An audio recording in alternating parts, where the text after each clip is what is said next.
Assalamualaikum warahmatullahi wabarakatuh. Halo teman-teman semuanya, peserta Ramadan Camp 2026 yang diselenggarakan oleh MGMP PAI Kota Magelang. Segala puji bagi Allah Subhanahu wa Ta'ala, Tuhan semesta alam, yang telah memberikan kita kehidupan dari bayi hingga detik ini.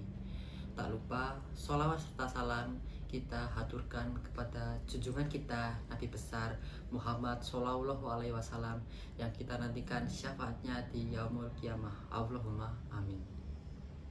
Di kesempatan kali ini, saya perwakilan dari SMP Negeri 12 Kota Magelang akan membawakan kultum dengan tema menjadikan Islam sebagai agama yang cinta damai dan rahmatan lil alamin. Dalam literatur kuno dijelaskan terdapat 4 siklus zaman.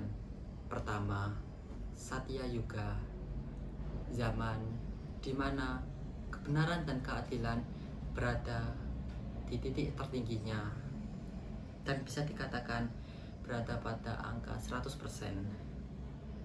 Kedua, Treta Yuga, zaman di mana manusia mulai mengenal apa itu kejahatan dan kebenaran mulai mengalami penurunan di angka 75%. Ketiga, Dua Para Yuga, zaman di mana kebaikan dan kejahatan hidup berdampingan di angka 50%. Dan yang terakhir, Kali Yuga, zaman ini adalah titik terendah untuk kebaikan, kebenaran, dan kedamaian karena ia hanya berada di angka 25% saja, sedangkan sisanya dikuasai oleh kejahatan, yakni 75%.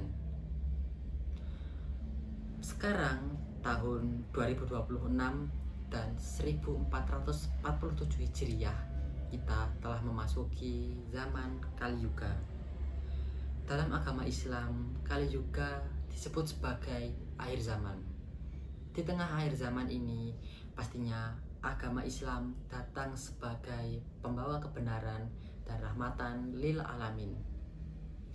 Secara epistemologi, Islam berasal dari bahasa Arab, yakni aslaman yuslimu islaman, yang memiliki satu akar dengan kata salam. Salam memiliki arti selamat dan damai. Diharapkan kita sebagai umat Islam senantiasa selalu dapat menjaga keselamatan dan kedamaian bagi seluruh umat yang ada di dunia ini. Rahmatan lil alamin, rahmat yang memiliki arti kasih sayang, lil alamin yang memiliki arti seluruh alam semesta.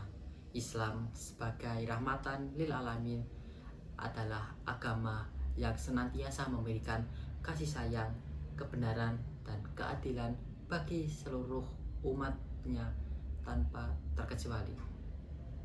Hal ini ditegaskan dalam surat Al-Anbiya ayat 107 yang berbunyi, "Wa ma arsalnaka illa rahmatan lil alamin", yang artinya Allah mengutus Nabi Muhammad semata-mata karena kasih sayangnya terhadap seluruh umat yang ada di dunia ini tanpa terkecuali.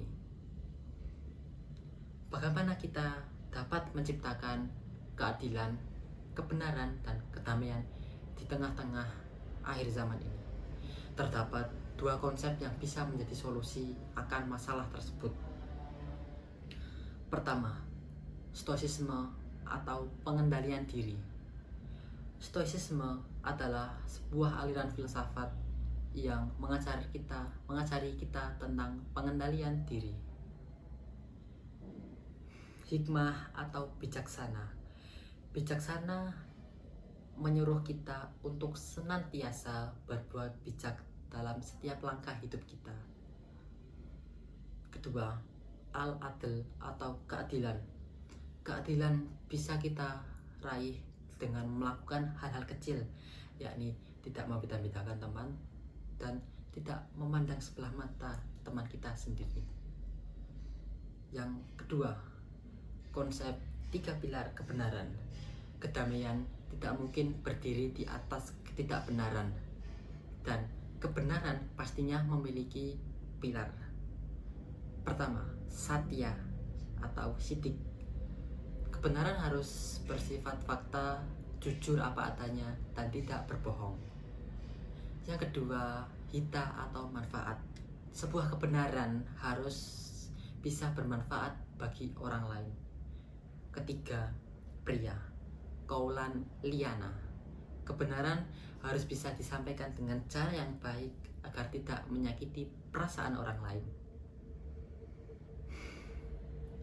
Apakah mungkin kita dapat melakukan dua konsep itu dengan baik? Tentunya bisa.